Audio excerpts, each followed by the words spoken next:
네, 여러분 안녕하세요. 자, 우리 M&A 입문 과정, 그중에서도 M&A 종류에 대해서 우리가 좀 오늘 알아보려고 하고 있습니다.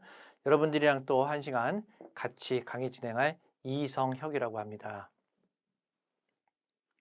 자, 여러분, 이제 오늘 우리가 얘기를 하고자 하는 거는요. 우리가 말로 M&A 그러는데 인수합병 그러는데 그러면 인수합병이라는 게 도대체 어떤 종류가 있는지 어떤 식으로 하는 건지 M&A 방법은 뭐고 그 종류는 뭔지 뭐가 있는 건지 그런 것들을 좀 한번 자세히 알아보려고 해요. 그러니까 단순히 M&A라는 거 해서 돈을 주고 기업 주식 사고 그것 끝 이런 게 아니거든요. 그 외에도 다양한 종류의 많은 그 기업 간의 활동들을 우리가 M&A라고 하는 분야에 속해서 우리가 한번 쳐다봐야 될 필요들이 있어요. 그래서 이제 그런 내용들을 중심으로 여러분들이랑 오늘 한번 또 강의를 진행을 해 볼게요.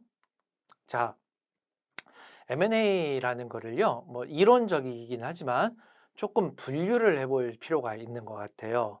그래서 M&A를 하는 어떤 목적성에 따라서 우리가 조금 분류가 될 것 같고요. M&A를 하는 목적이 상당히 다양하겠지만 그중에서도 내 비즈니스하고의 연계 관계에서 어떤 목적을 띠고 진행을 하는 것이냐에 따라서 우리가 M&A를 수평적 M&A, 수직적 M&A, 혼합형 M&A를 나눠 볼 수 있을 것 같아요. 자, 수평적 M&A는 그야말로 내가 있는 분야에서 옆으로 범위를 넓히는 거겠죠.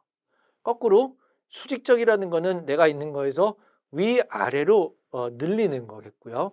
혼합은 그거를 섞어 가는 거겠죠. 자, 그러면 수평적을 먼저 보면 결국은 내가 가지고 있는 사업체에서 동종의 사업에서 이거를 늘려가게 되는 거예요. 그래서 비슷한 또는 동종의 업계에 있는 사업에서 내가 M&A를 줘서 하나 더 붙여서 사이즈도 키우고 조금 더 많은 일을 해보자 하는 거죠.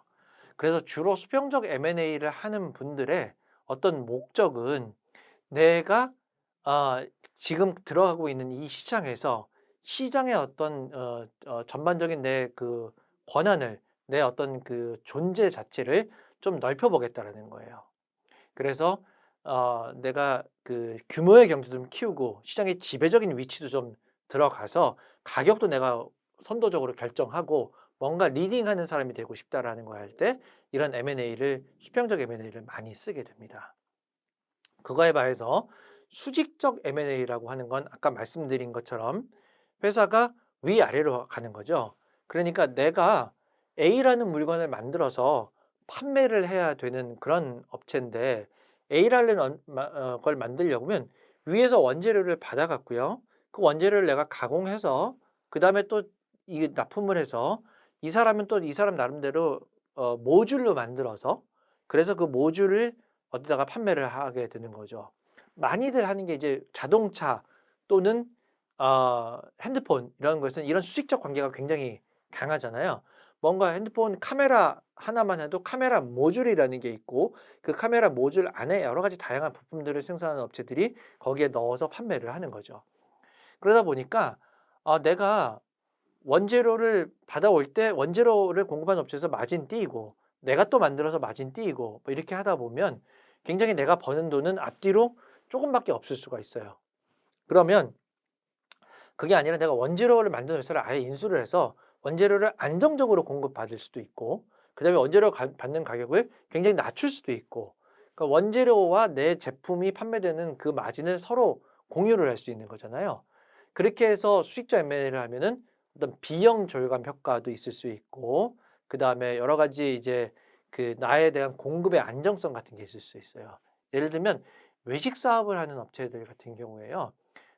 특히 고기 같은 거 이런 걸 유통을 하는 업체가 판매를 하는 외식 사업을 하는 업체라고 치면 고기를 양질의 고기를 안정적으로 공급을 받아야만 내 사업이 지속적으로 되는 거잖아요.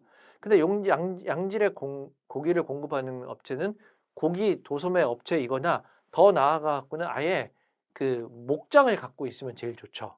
그래서 고기 업체들 고기를 전문으로 하는 그런 외식 업체들은 고기를 수입하거나 아니면 도소매하는 업체를 인수하거나 더 멀리 있는 축산업을 인수를 하는 케이스가 상당히 많습니다. 이렇게 수직적으로 발굴을 해 놓으면요.